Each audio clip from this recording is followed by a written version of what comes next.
lod, nandito tayo sa Cainta, Rizal. Hindi ko napansin yung signage na no left turn. So ngayon, nahuli po tayo mga lodi.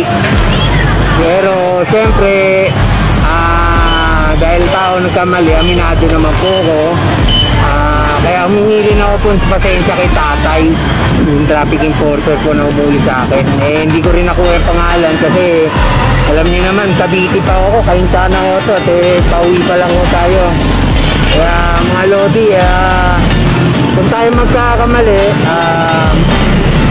lalo na pagka sa malayong lugar, makiusap lang po tayo at makipag-usap na maayos. Huwag tayo maging maangas pa na kaya mo may pinagmamalaki. Huwag ganun mga lord. Makiusap tayo na maayos para yung pinapakiusapan natin mas naintindihan po tayo.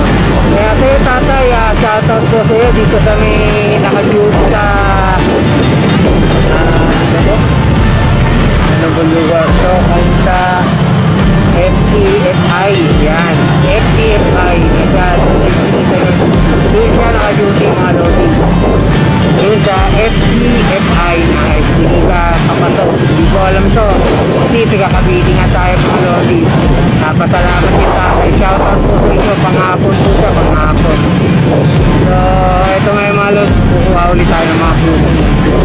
Agapang bawal. So, like, follow, and share mga lodi.